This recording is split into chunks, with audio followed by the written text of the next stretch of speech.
From the fragile wooden planes of the early pioneers to legendary icons like the Spirit of St. Louis, Pan Am Clippers, and powerful military jets, today we'll walk through decades of aviation history, all under one roof.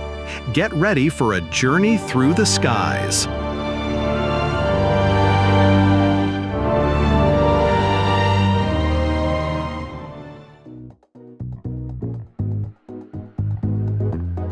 Welcome to the Cradle of Aviation Museum, a place where the history of flight comes alive.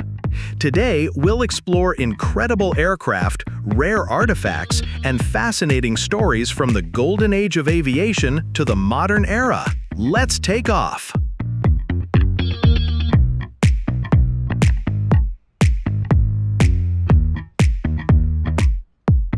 Walking through the hall, you realize the museum has collected not only technology, but also atmosphere. From the roar of engines and cockpits filled with dials, to quiet display cases with toys and stewardess handbags, it's all one story. The story of how humanity not only learned to fly, but made the sky a part of everyday life.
When we talk about space exploration, names like Armstrong, Apollo 11, and the famous words, "one small step for man," usually come to mind.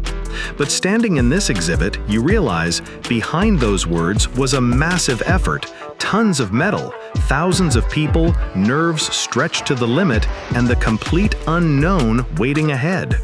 Here is a recreation of the Grumman lunar module, the very same type that brought astronauts down to the surface of the moon and then lifted them back up. Built on Long Island, it was the first spacecraft in history designed purely to operate in the vacuum of space. It didn't care about aerodynamics, it wasn't meant to fly through air. It had one job: land safely, stay intact, and take off again. That's it. And that's why it looks so odd, like a box wrapped in foil, with a ladder leading into the void. But inside, it was an engineering marvel of its time. That foil isn't just for show. It's mylar, a special thermal and micrometeoroid-resistant material. It may look fragile, like a birthday balloon, but it helped protect the astronauts' lives. This module, LM-13, was originally built for Apollo 19, a mission that was later canceled. What you see here is a full, accurate reconstruction of the Eagle lander from Apollo 11, down to every last rivet. Gravity on the Moon is just 1/6 of what we feel on Earth. Everything weighs almost nothing. Imagine jumping and just floating. The astronauts loved it. They bounced, hopped. It was like walking in a dream. That odd movement? It wasn't clumsy. It was how you move on a new world.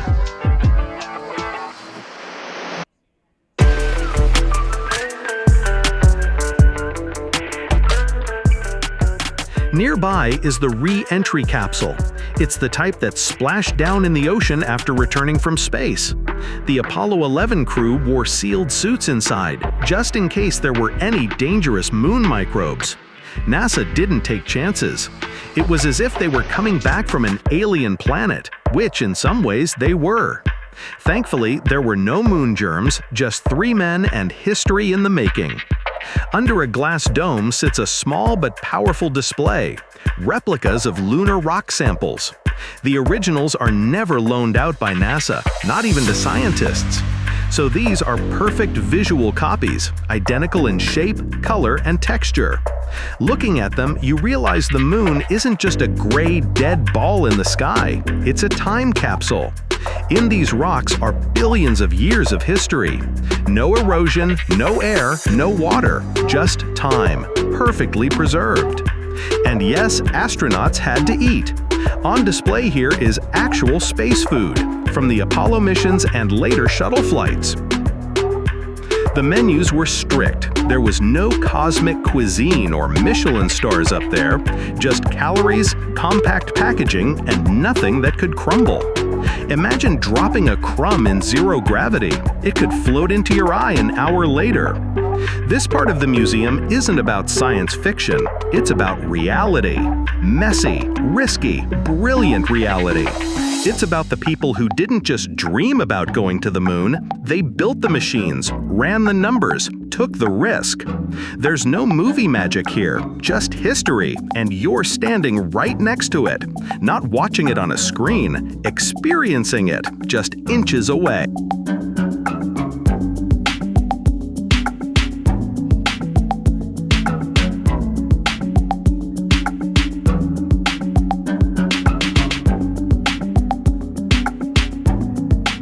When you enter this hall, the first thing that catches your eye is the cockpits. It feels as though you're immediately taking the pilot seat. In front of us is the instrument panel, dozens of round gauges, dials, and needles. For a modern person used to a tablet or a card display, it all looks like some kind of puzzle. The next glance reveals the entire hall, several aircraft suspended in mid-air, as if frozen in flight. There are fighters, old passenger planes, and rare machines in bright liveries. The exhibit is arranged so that you feel as if you're inside a giant hangar, where the history of aviation hangs above you in full scale. We turn back to the cockpit. This time, our attention is drawn to the control levers, the very ones that control the engine throttles. Each handle has its own color and shape, so the pilot could distinguish them in the dark or during high G-forces. There were no computers here, no automatic thrust, no autopilot in the way we understand it today.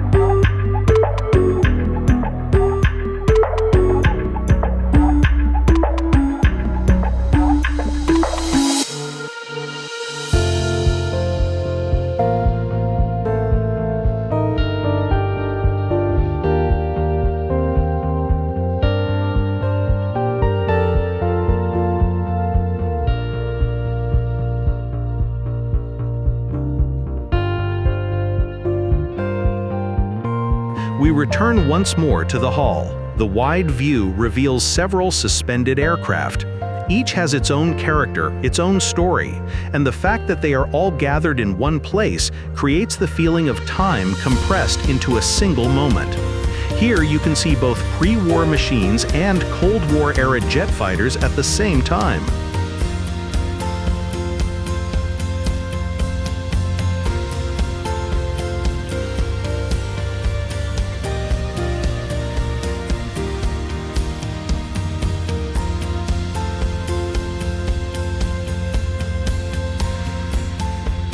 The next shot, another cockpit, a wide view of the instrument panel.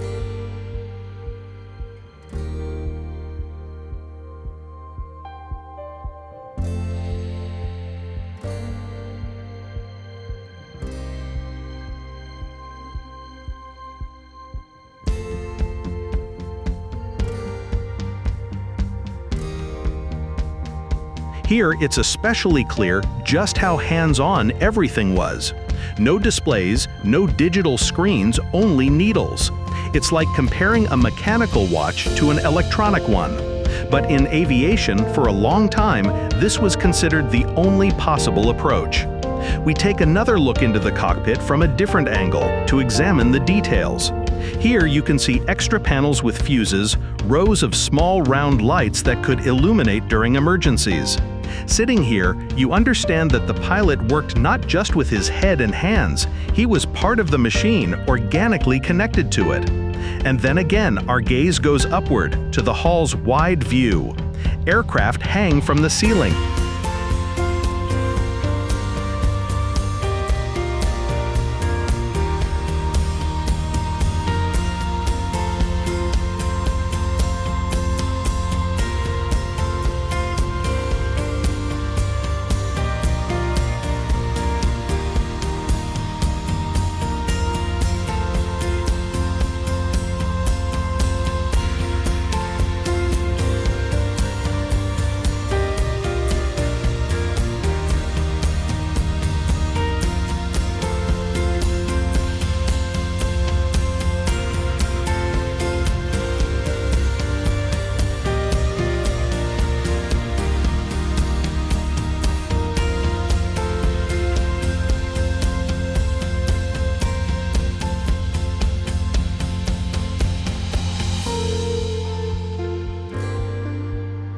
We move further along the exhibit. Now before us is a plaque, Grumman F9F7 Cougar. This aircraft was one of the symbols of a transitional era, when aviation moved from piston-powered machines to the jet age. The Cougar became a jet fighter widely used on aircraft carriers. Its sleek lines and straight wing perfectly captured the spirit of the 1950s, when jet technology was just settling into military aviation. Nearby is another exhibit that immediately draws attention: the massive Pratt & Whitney R2800 double wasp engine. This legendary radial engine was the heart of many American aircraft during World War II. Here it's shown in cross-section, with lighting and even buttons that let you see exactly how it worked. 18 cylinders, colossal power, and a roar that thundered across airfields worldwide. Looking at this engine, it's easy to imagine how it lifted heavy fighters and bombers into the sky. A little further along, a stand with the proud sign, "The Best Navy Fighter of World War II."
course, this is the Grumman F-6F Hellcat. This aircraft played a key role in the battles of the Pacific. Simple to produce, powerful, reliable, it became a real nightmare for Japanese Zeros. And finally, a particularly striking scene, above, hanging almost at the ceiling, is another Hellcat. And directly beneath it, the heavy carrier-based bomber TBM Avenger. This arrangement seems to recreate a moment on an aircraft carrier when fighters and bombers were preparing for takeoff. The Avenger was the U.S. Navy's main torpedo bomber, huge and formidable, yet reliable. And when you look at it up close, you realize the immense scale of the machines that pilots of that era commanded.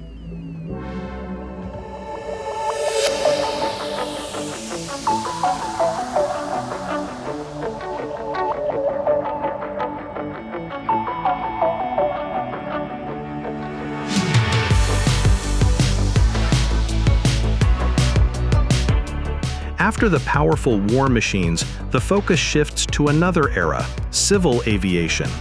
In front of us is the Pan American Airways System display, a legendary airline that became a symbol of mid-20th century travel. On the boarding stairs, the familiar Pan Am lettering.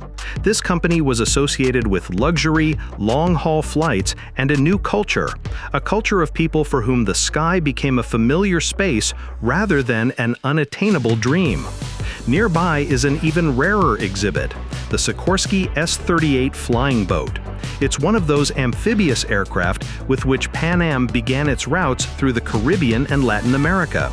The bright blue fuselage, distinctive wings, and floats make it look like something out of an adventure novel. These planes could land directly on water, opening access to places where airports didn't yet exist. They became a vital link between continents in an era when air travel was just beginning.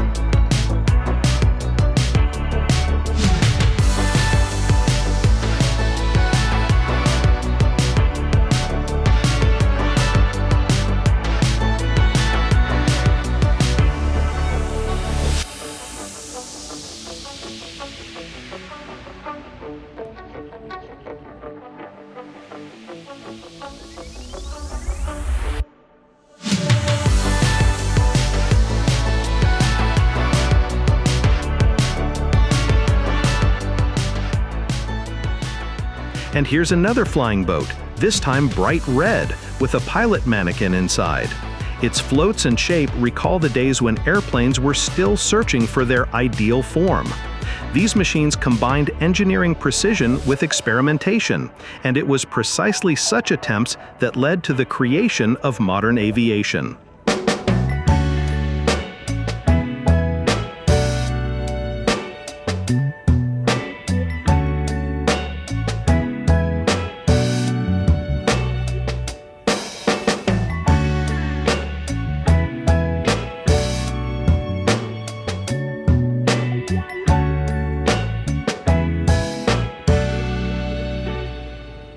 Next is a display dedicated to WASP, Women Air Force Service Pilots. During World War II, female pilots ferried aircraft, trained cadets, and carried out support missions. Their contribution remained in the shadows for a long time, but they were the ones who proved that there are no male or female professions in the sky.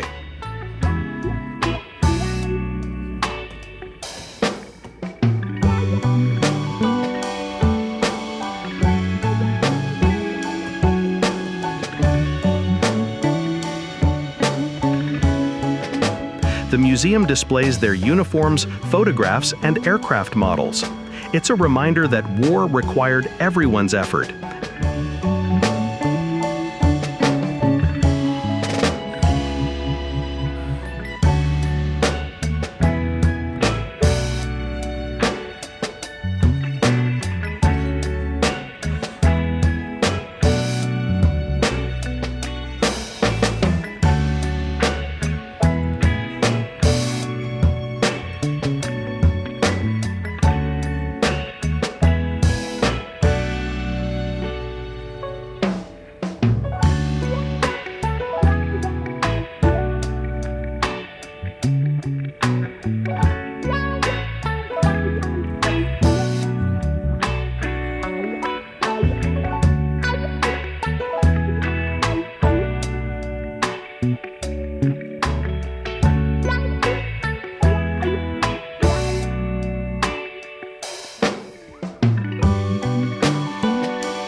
Gradually, the exhibition changes mood. We move from military and passenger aircraft to imagination and culture. Here is the Imagining Flight Showcase. It contains magazines, toys, models, everything that inspired people to dream of flying. From the very beginning, aviation was not only about technology, but also a part of popular culture.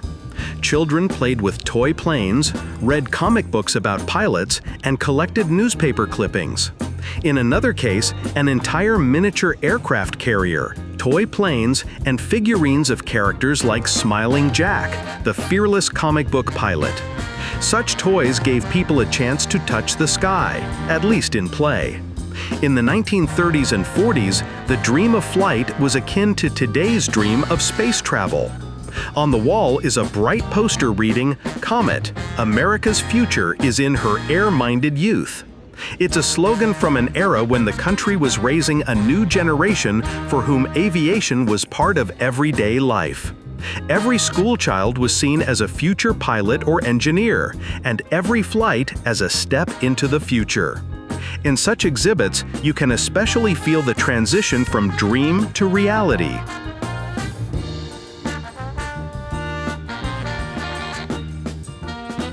And finally, one of the most atmospheric exhibits, a replica of a wooden fuselage with a pilot mannequin inside. The frame, assembled from wooden beams, shows how simple and yet ingenious the first airplanes were. Looking at this framework, it's hard to believe people actually took to the skies in such boxes. But that's exactly how it all began. After the story of the first dreams and wooden airframes, we step into a different world, the world of comfort, glamour, and the romance of mid-20th century aviation. This section of the exhibition is dedicated to flight attendants, passenger flights, and the culture that surrounded aviation in those years. In front of us stands a mannequin dressed in a Pan Am flight attendant uniform. Sharp lines of the suit, a neat little hat, signature bags with Pan Am and Lufthansa logos, all of this looked like a symbol of a new lifestyle. Being a flight attendant at the time was considered a prestigious job, almost on par with being a model or actress. Their images appeared on advertising posters, in magazines, and in films. Here is a Frank Sinatra record with the song "Come Fly With Me." All of this underscores how deeply aviation penetrated popular culture. Children played flight attendant and pilot just as they play astronauts or superheroes today.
see the seating layout of the Boeing 314 Clipper, the iconic flying boat that became a symbol of pre-war aviation luxury. Pan American Airways turned it into not just a means of transportation, but a true hotel in the sky. Inside were multiple passenger lounges, a spacious dining room, and even private suites comparable to the best hotels in New York. Passengers could cross the ocean in a level of comfort that is hard to imagine on a regular flight today. A digital reconstruction of the Boeing 314 shows its 4 massive Wright Cyclone engines, a wingspan of over 46 meters, and a cruising speed of about 300 kilometers per hour, a breakthrough for the 1930s. The aircraft could cover more than 5,000 kilometers without stopping, making transatlantic flights possible.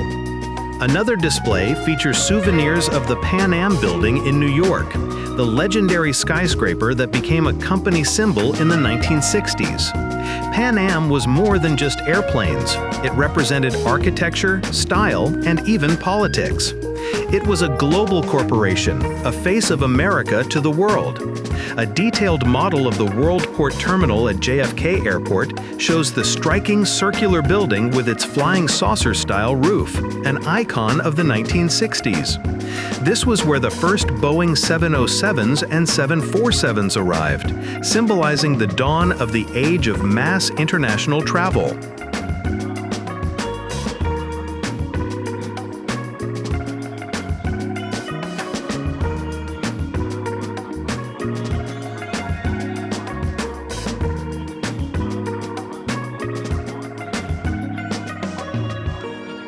Archival photographs depict the terminal's exterior, interiors, and Pan Am passengers of the 1960s. New York was at the center, with the world opening up to new speeds. People could reach Europe from America in under a day for the first time. The images capture smiling faces, suitcases, and the first jets framed against the terminal, a revolution in global travel. A showcase of Pan Am aircraft models, from the Stratocruiser to the 747, tells the airline's entire story, from piston-powered airliners carrying a few dozen passengers to wide-body jets seating hundreds. Pan Am was always ahead, launching new routes first and being among the first to fly the latest aircraft. Finally, an early experimental aircraft stands as a reminder of aviation's humble beginnings. Little more than a wooden frame with fabric wings and a pilot seated in a basket-like seat.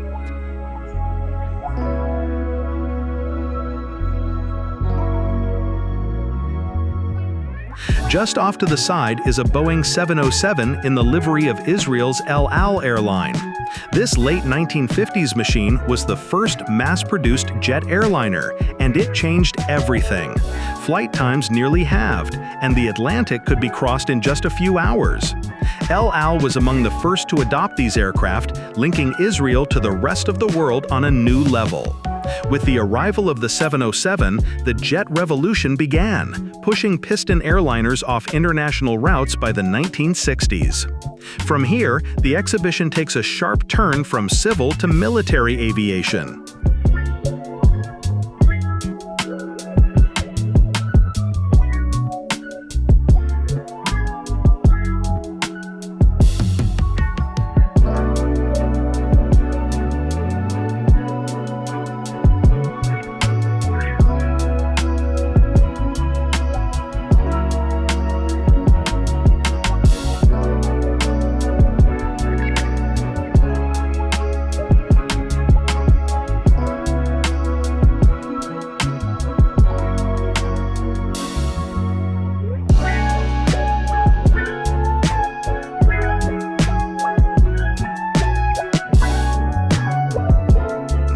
In front of us is the A-10 Thunderbolt II, the legendary American close air support aircraft built to protect troops on the ground. Its calling card is the built-in 30mm GAU-8 cannon, capable of literally chewing through armored vehicles. The aircraft is massive, with fully redundant systems designed to survive heavy damage, And up close, its rugged landing gear and weapons mounts are especially impressive. Nearby is a close-up of the A-10's external arsenal: missiles, bombs, and fuel tanks. It's a reminder that the Thunderbolt II is not just a flying gun, but a versatile strike platform. Seeing these munitions up close offers a rare sense of the scale of its firepower. Next comes the Grumman A-6 Intruder, a U.S. Navy carrier-based attack aircraft from the Vietnam era. It could carry a massive payload and operate in any weather, day or night, thanks to its advanced navigation and targeting systems. The white and gray paint scheme, the bold Grumman lettering on the fuselage, the ejection seat, and the scale model alongside create the vivid impression of living naval aviation history. A little further along is the Grumman F-14 Tomcat, made famous by Top Gun. Its variable sweep wings allowed it to fly stably at supersonic speeds while remaining agile at low speeds. Next to the aircraft are missiles and models that give a sense of its size and combat capabilities.